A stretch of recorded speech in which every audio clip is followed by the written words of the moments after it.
help us get some more perspective on some of the IT trends we've experienced this year and what we can expect from the rest of 2021. I'd like to welcome on Ben Weiss and Tom Cahill of CDW. Fellows, welcome. Before we get started, could each of you introduce yourself and explain your role with CDW? Ben, you want to go first? Sure. Good afternoon, Matt. Ben Weiss. I'm the Vice President of PPM for CDW's Endpoint Solutions. So think desktop, notebook, and anything connected to it. Come to this role after 21 years in sales at CDW, so been a bit of a learning curve, but excited to have that learning experience and join Tom here in PPM. Awesome. Thanks, Matt and Ben. So Tom Cahill, I am the Vice President for our, we call it PPM, it's Product and Partner Management at CDW. And I have the other part of the business outside of the client space. So think traditional infrastructure, security, collaboration, networking, those types of categories and the brands that are associated with those categories. So great to be here. Thank you. Thanks, fellas. So let's start with Workplace and look back a little bit to see how the workplace is changing this year, how it has changed this year. What are the key trends we've seen with regard to workplace technology so far in 2021? And how are organizations returning to office settings or making use of hybrid workspaces? I guess I'll start, Matt, and talk just a brief look back because I think it's relevant. You think about 2020 when the pandemic hit, there was an incredible rush towards client devices to make sure that everyone could work from home. And of course, that created a shortage of those devices.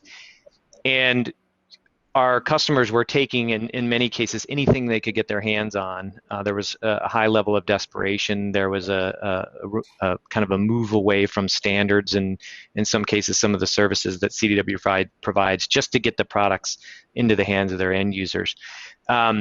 Fast forward, and we have supply chain challenges, which we won't relive, but everybody's keenly aware of some of the things that are happening with supply chain. There are some delays in getting product. CDW is really well positioned in that sense because of the inventory positions that we take. But in some cases, there is still a delay for product. And we're starting to see a little bit of a heightened level of desperation for those client devices, as you may have new coworkers starting with the organization. But the way that impacts technology, as you think about it, I think Steve Miller from Lenovo did a great job of talking about the end user experience in the clip that I saw with him. And that's going to be true as you return to the office as well. There's a heightened level of expectation around the end user experience. And you think about the conference room, the sound, the video, that's going to be something that's crucially important. And I know Tom will elaborate on some of the things we're seeing around security and other collaboration tools as you go back to the office. Yeah, I mean, Ben, it's pretty interesting, right? Because this is one of those things from a technology standpoint that we all got to experience firsthand. Right? It wasn't some sort of mysterious thing that sat in a data center somewhere. It was, how do I operate and conduct business in the right way when I'm sitting at home? And to Ben's point, I mean, it drove just a manic, pursuit of client devices and technology to allow that. But I think what's happened now is the flexibility and the quality that we have from the standpoint of working at home. There is a demand now. Right, as we go back to the office, like I want that flexibility and I want that same quality, right? And it's gone from, if you remember pre-pandemic, some of the pain points when you did sort of conference calls or video calls was, hey, I just need, I don't want it to be a bad quality call and I don't want interruptions. And that's sort of gone away. And now it's about that collaboration experience. It's about mobility. It's about comfort. And we've all developed this sort of experience at home.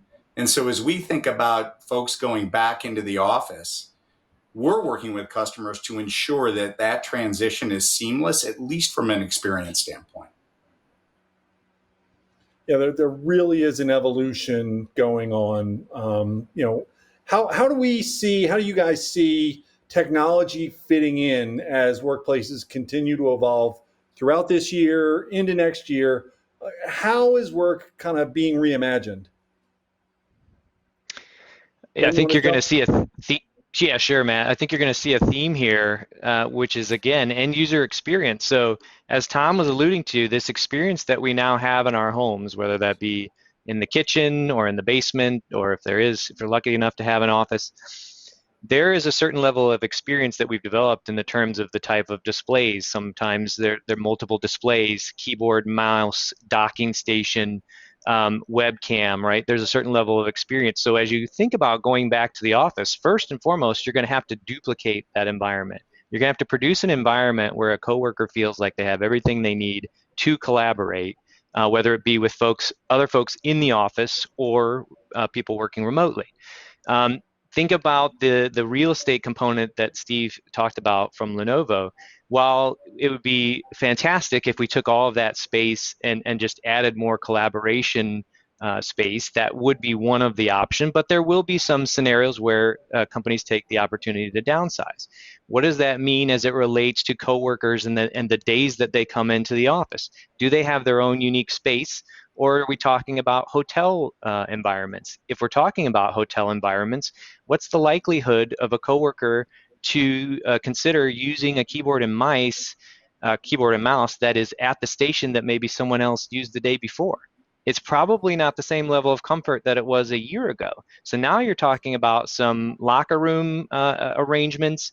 And in addition to that, there's probably an enhanced need or focus around health. So you have to think about ergonomic options for your coworkers, whether that be, again, keyboard, mouse, but more likely a sit stand option, or even in some cases, I don't have access to this, but I've seen treadmill under a sit stand scenario at the desk. Again, that's not my cup of tea. I don't think I could work in that environment, but that health component is going to be a key scenario. And I think in summary, it's not about anymore about where the work gets done. It's about the best technologies to enable how the work gets done.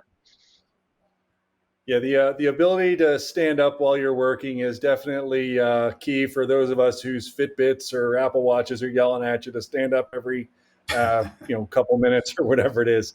Tom, what's your perspective here? I think Matt, I think Ben said it well, so I don't have a lot to add. I will add one thing, and that's he sort of touched on the real estate piece and the consideration there, and I think about the travel aspect of this, right? And we travel a lot. I know I do. I know Ben does for our job. And I think the genie's out of the bottle now, right? Around the efficiency and productiveness of being able to operate remotely and not necessarily have to travel constantly. Certainly, we will still travel because there's a lot of value in seeing people face to face.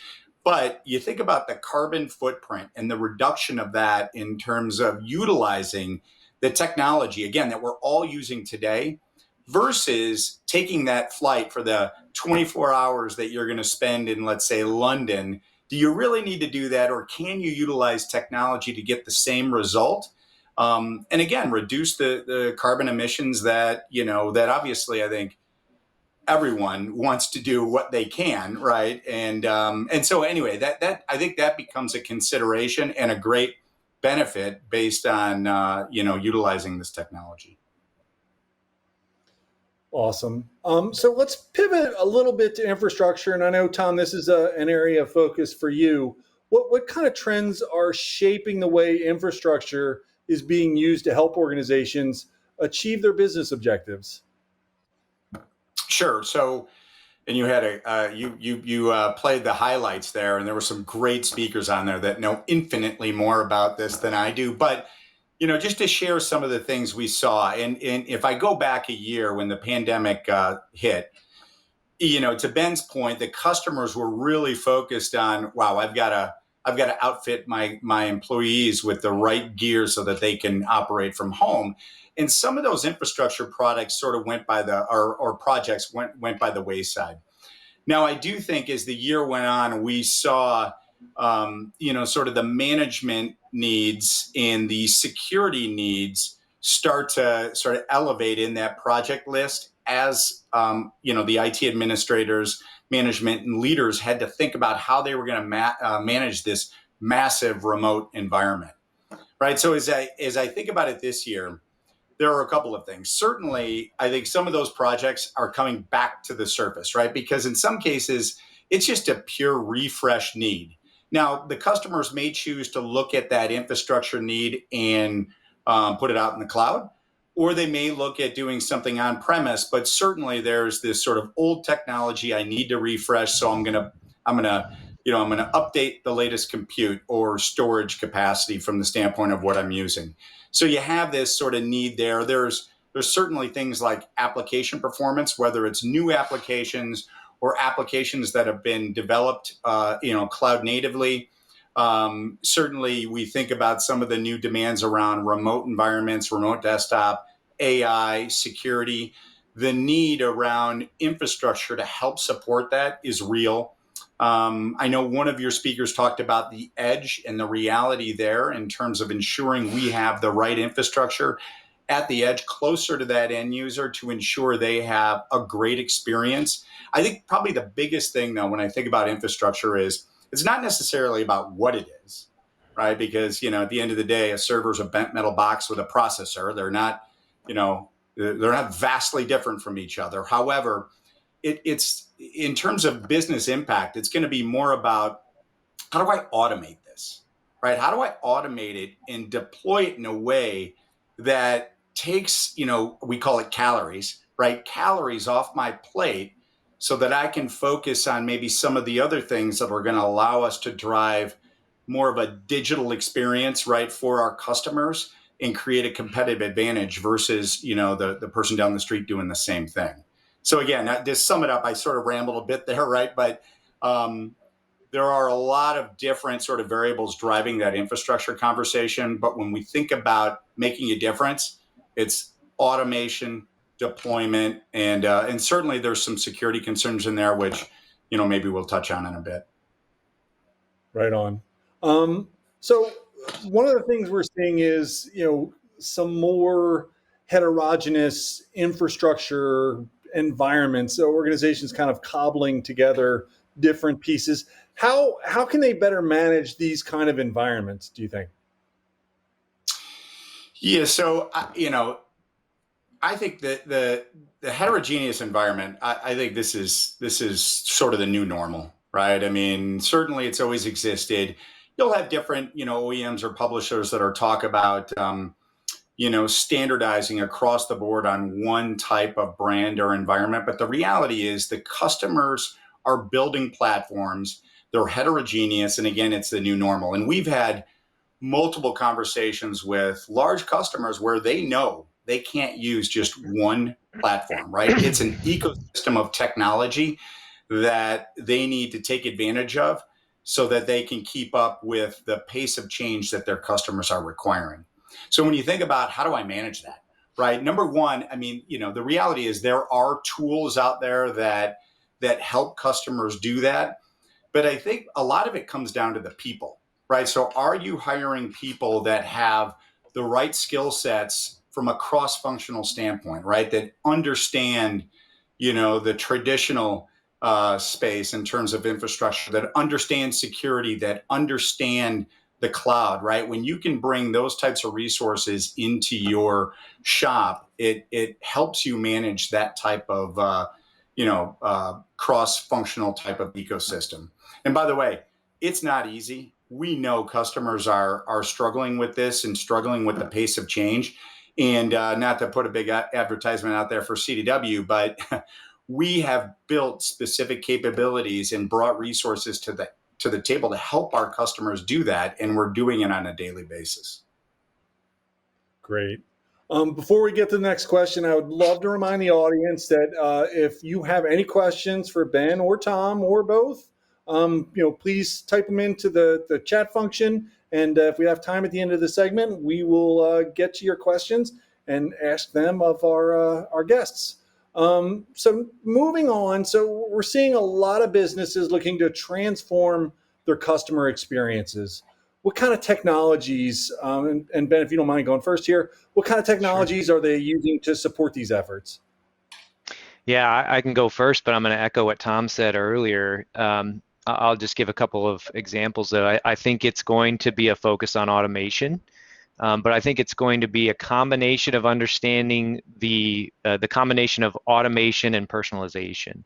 And so if you think about some of the examples, there's actually been some examples of this even pre-pandemic, where you think about what the airlines have done with some of their digital transformation. Think about the way you used to check in for a flight, or the way you used to change flights, or the way you used to cancel flights.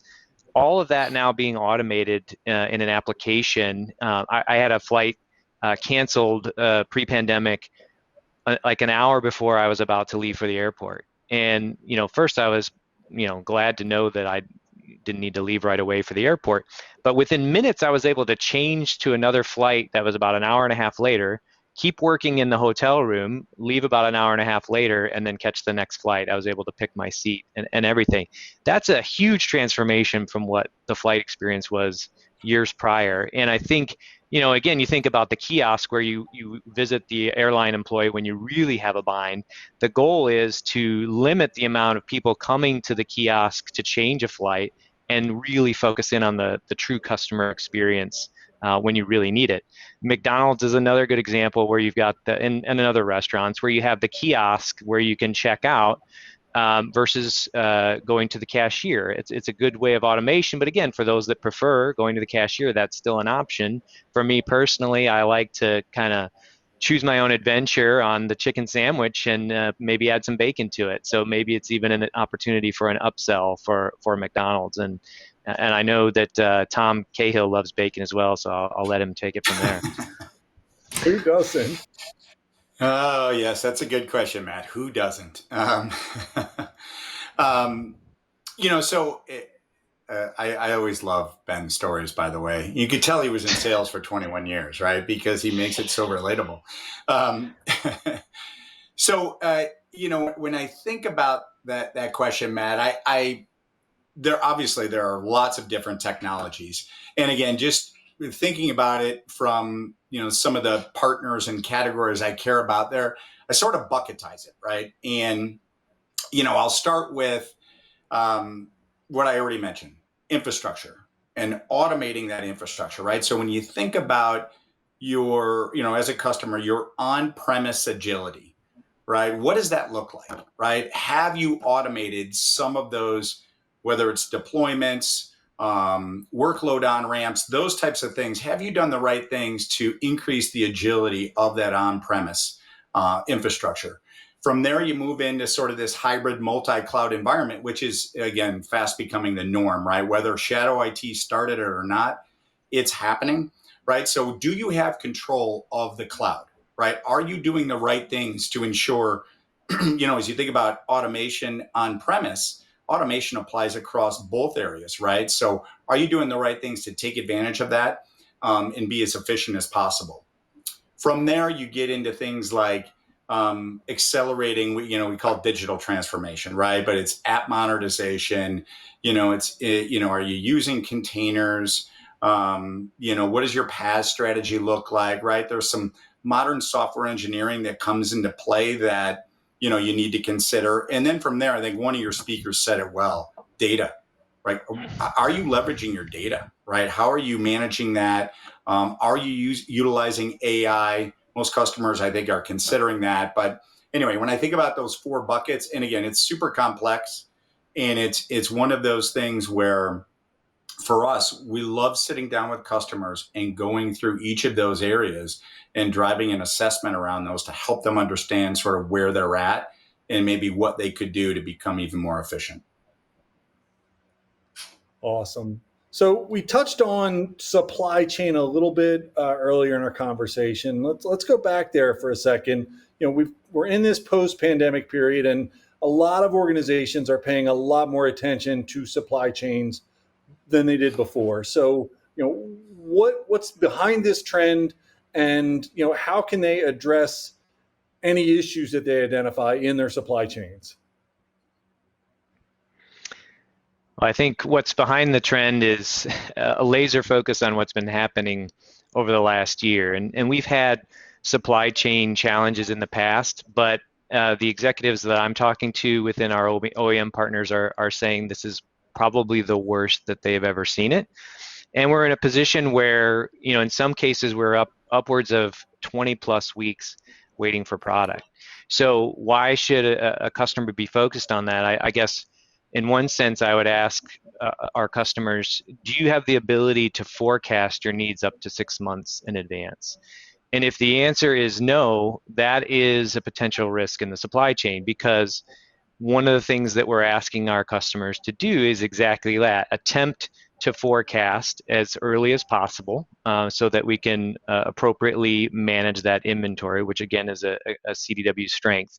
But in addition to that, there are scenarios by which we need to move quickly as well. So you may need to place an order as much as 12 to 16 weeks in advance for the product that you're trying to order, because again, we're seeing customers return to standards.